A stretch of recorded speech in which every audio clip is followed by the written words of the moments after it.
Shalom, shalom to all our viewers. Happy New Week. My name is John Wangi. I would like to invite and welcome you to like, follow, and subscribe Slice of Today social media platforms. That is Slice of Today in Facebook, YouTube, Telegram, and Twitter. Slice_of Today in Instagram. Every Monday, always note that there is a refresh of audios in our Telegram channel, MP3s, MP4s, music, spoken word, sermonettes, etc., etc. It is always worth your attention. You can also subscribe your email to Slice of Today WordPress post or download Slice of Today app from Google Play Store. You might as well inbox my brother for you to be added to Slice of Today WhatsApp group. As long as it's today, you shall be getting content. Now, karibuni sana to this great week, even as we are about to hear God's word. May our hearts be receptive. May we be alert and attentive. And may God minister to us what He has in store. Let's pray. Our dear Heavenly Father, thank you because of this wonderful day. Thank you because of this wonderful week. Thank you because of yet another opportunity to hear your word. We receive it in faith. We receive it with thanksgiving. We receive it with joy. And we make this prayer in Jesus' mighty name. Amen, amen, and amen. Recently, I've been reading this book. It's Keys to Maximizing Your Harvest. Actually, it's my dad's book, Keys to Maximizing Your Harvest. It's by Daniel Haidt, Daniel J. Haidt. And in it, he mentioned something very interesting, which caught my attention. We all know that for us to have a maximum harvest, we have to consider the right seed, the right soil. He mentioned that we have also to consider the right season. Now, this I have, for a couple of years, actually never had to consider that we have to consider the season. Think about it. Ya kwamba, you have heard servants of God say that during a specific maybe period of time or month or season, ya kwamba there is a certain grace. For instance, in your home church, you could be covering a certain theme for a month. So it means in that month, the grace is actually available for that particular agenda. That's actually season. So it means that if I do not sow in that season, if I do not receive everything that has been availed for me and to me in that season, then it means that it will be irrelevant the following month. Think about it. Now let's take it in our day-to-day context. Become as somebody who is about to marry. You are in their WhatsApp group and then you vow that you'd like to support them financially with a certain figure of amount. Let's say you are saying, I would like to support them with 5,000. And it so happens before they marry, during their wedding, up to then, you have not fulfilled your vow. Alafu, let's even fast forward 60 years down the line, they are 80, one of them passes. Another group is formed to support, to help in the burial arrangements. Alafu useme, nimekumbuka. I had made a vow before they wedded, and I would like to honor it now. Now that's totally irrelevant. It won't, in God's eyes, and even in our context, in our eyes, and when we'll be translating and interpreting that's, you can't work that way. Huwezi sema ile deni yenye pengine nilikuwa nilipe yule wakati, wacha nilipe saa 10 years down the line, people have even forgotten about it, the group was closed, people have moved on, they have made strides, etc., etc. Now it becomes a different court, leave alone a ball game. So that's actually what I was learning from this book. I'm not even halfway. Like it caught my attention. We have to work in the seasons with God. We have to walk in the seasons of God. We might have everything else correct. We have the right seed. I think agriculturists call them certified seeds. It means imepitia all necessary requirements for it to do well in the future. We might have actually plowed our land. There's a message by Pastor Mark Motinda about, I think, something fallow ground, preparing a fallow ground. It's a very powerful word. I think it's less than half an hour. He did it not in Life Church International, but somewhere else, and it blessed my life. You can go and watch it or search for it. interest you. So you can have the ground quite ready. Kila kitu umeingojea. Remember, you're not waiting for the perfect condition, because it never happens. The Bible says ya kwamba yule ambaye anangojea the perfect time to sow a seed, it will never come to pass. So they might end up never sowing. Why? Because they are waiting for their quote-unquote perfect time. Praise be to God. So you might have everything else in order, lakini we fail to consider the season. The book of Ecclesiastes, that is after Psalms, but Proverbs, after Proverbs, Ecclesiastes. It's a common portion of scripture. We all know it. The Bible says, chapter 3, for everything there is a season and a time for every matter under heaven. Now it's a different season, and for every matter, it is allocated its time. A time to be born, a time to die, a time to plant, a time to pluck up what is planted, a time to kill, a time to heal, a time to break down, a time to build up, a time to weep, a time to laugh, a time to mourn and a time to dance, a time to cast away stones and a time to gather stones together, a time to embrace and a time to refrain from embracing, a time to seek and a time to lose, a time to keep and a time to cast away, a time to tear and a time to seal, a time to speak, a time to keep silence and a time to speak, a time to love and a time to hate, a time of war and a time for peace. Now this is talking about different seasons having different expectations for it, for us to ensure we are having our maximum harvest. Praise be to God. There is a cat dancing at my feet. Let's go to the book of Mark, chapter number 4. Another common story that we all know, the parable of the sower. Now remember, in this parable, Jesus mentioned something very interesting that every believer knows or needs to know. It's very fundamental. The Bible says, Jesus, while he's explaining to his disciples, he asks them that if you do not understand this parable, how will you understand any other that comes later? It meant that this was a very fundamental parable for every believer, for his disciples to understand. Nitu kuhusu jamaa alienda kwa shamba alafu akaanza kutupa tu mbegu. I'm interested in the interpretation of the parable. Verse 10 says that when he was alone, those around him with the 12 asked him about the parables. Mark you, it's not only the disciples whom Christ explained the parable to. There were others who were also inquisitive and they wanted the interpretation. They were not satisfied at the story level. They wanted the deep meaning, or rather even the meaning of what he had just narrated. And he continues to say, and he says to them, to you has been given the secret of the kingdom of God, but for those outside, everything is in parables. One of the messages I love from my mentor is those outside. Those outside. Now, hapa anatuambia ya kwamba kwa wale ambao wako nje. This is not talking about a geographical place. It's not talking about wale ambao pengine wako nje ya nyumba. Lakini he's speaking about kingdom matters. So he's saying wale ambao the kingdom of God is not in them. So they are outside. They are not part of the flock. They are not part of the fold. Hawako kwa ile zizi, pengine if I can call it, zizi ya ng'ombe. They are not in the sheep pen, if I can call it so. So he's saying to them, it shall forever remain to be a story. Somebody can even keep it at heart and train their kids. Somebody can keep it even at heart and narrate it to the next generations to come. Lakini when they will ask, na babu inamaanisha nini, they will say, hata mimi by the way, sijawahi jua.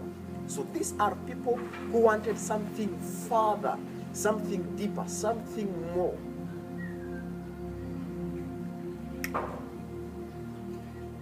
The Bible continues to say, and he said to them, verses 13, do you not understand this parable? Then how will you understand all the parables?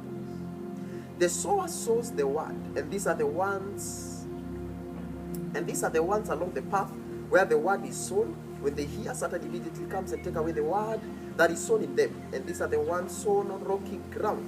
The ones who, when they hear the word, immediately receive it with joy, remember, and they have no root in themselves, but endure for a while. Then, when tribulation or persecution arise on account of the word, immediately they fall away. Now, this is interesting. It is on account of the word. It means these tribulations and challenges that come, it's not challenging anything else. It's not challenging their health. It's not challenging their family. It's not challenging their jobs, but it is just challenging that which was sown, the word. And others are the ones sown among the thorns. They are those who hear the word, but the cares of the world and the deceitfulness of riches and the desires for other things enter in and choke the word, and it proves unfruitful. But those who sow that were sown on the good soil are the ones who hear the word and accept it and bear fruit 30-fold, 60-fold, and 100-fold. Praise be to God. I want us to look at it also from another gospel.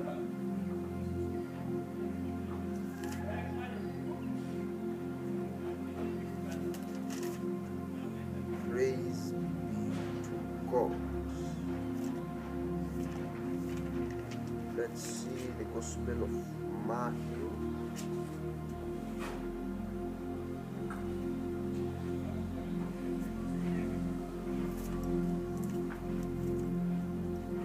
If I'll miss it, we'll just proceed.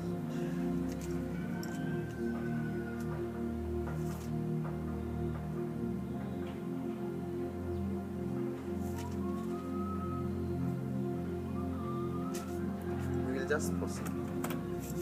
Let's try and land this thing.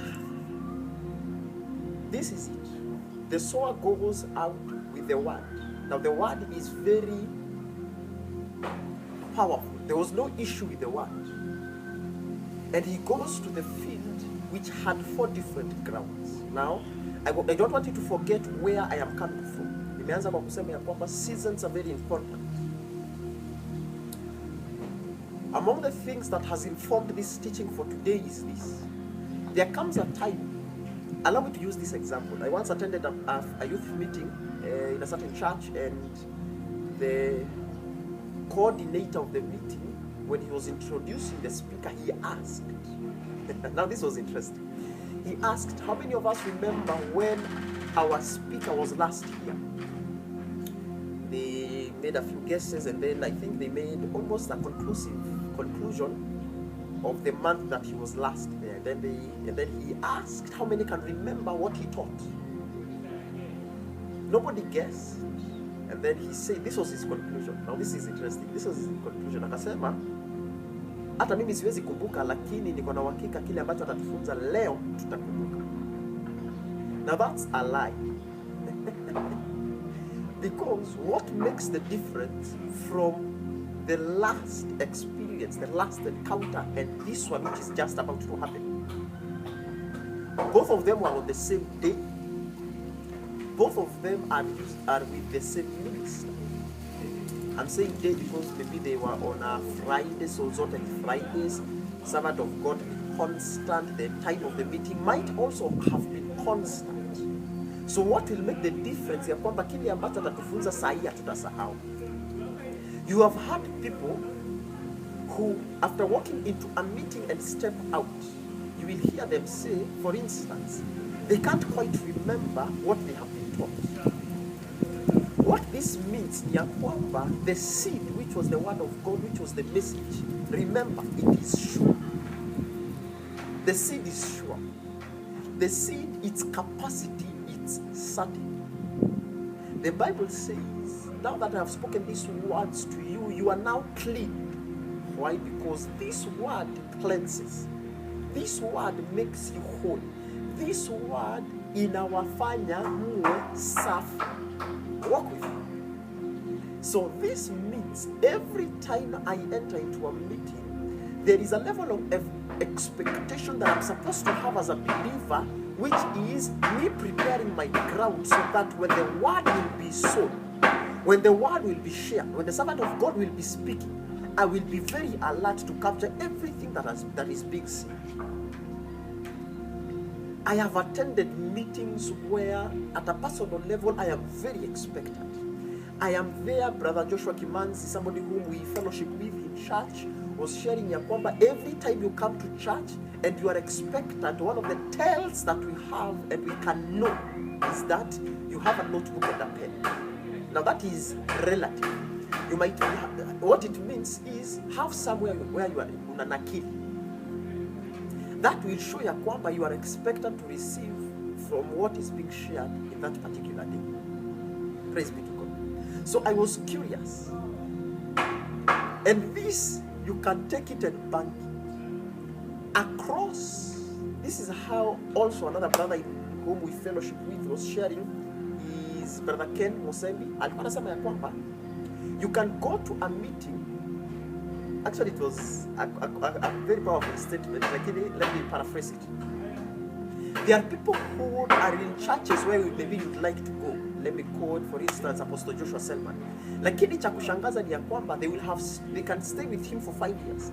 They can stay with him for 15 years, but their lives will never change. Vis-a-vis, somebody who watches the servant of God via media, somebody who reads his messages and his life is transformed. What makes the difference? It is the state with which they are receiving the word. Kuna mtu ambaye ukienda kanisani, the posture even with which he is sitting in church tells a lot. You can see somebody he's not writing. I was trying to think, there are servants of God who like when they are ministering, something is being played, maybe a keyboard. Now tell me, huyu jamaa ataandika saa ngapi? Does it mean ya kwamba hakuna kitu ametoka nacho? Uongo, false. Why? Because as he's playing, he could be connecting with the servant of God because his whole attention is on him. There are people who like to sit on the very front. Why? They would like to capture everything and how it was being said. So when the servant of God is moving, they are moving. When the servant of God is maybe jumping because of joy and unction, etc., they are on their toes, they are on their feet, they are shouting amen, they are connected with the word. And when you follow, these people are actually not even writing anything on pen or paper. There are people who, after a message is shared, they will go and download it, they will go and purchase it, so that when they are traveling, they're listening to it again. And these people can actually quote for you word for word, a direct quote of what and how a servant of God was sharing. So it means that their receptiveness was on the very high. This tells us ya kwamba yeyote ambaye anaingia kwa mkutano na atoke bila kukumbuka chochote, it tells us the condition of their hearts. It tells us the condition of their hearts. They are servants of God, truth be told, they talk too fast. You can't quite keep up. The best you can do is listen to that message at least 3 times. The best you can do is actually connect your spirit, because spirit speaks to spirit. What he's speaking are not just mere words. He's not just reading things that he wrote. I have seen servants of God who step on the altar and the only thing that they have carried is maybe a phone or an iPad, a laptop, etc. They don't have a lot. They're not carrying 2 Bibles and an A4 document where they have written their notes. Lakini, don't be deceived. They will talk back to back for an entire 2 hours. They are flowing. Why? Because kile ambacho wananena inatoka ndani yao. Kile ambacho wananena ni kitu ambacho wameona, wame-experience, wamenenewa from the throne room of God. So it means that we also need to connect from that level. Our level of expectation. That is why there are people who are listening and who are watching me who can attest. There are messages which were very significant to your life. Why? That time you are very prepared for it. It was very relevant to you. There are people who can remember the message that they had the day they gave their lives to Christ.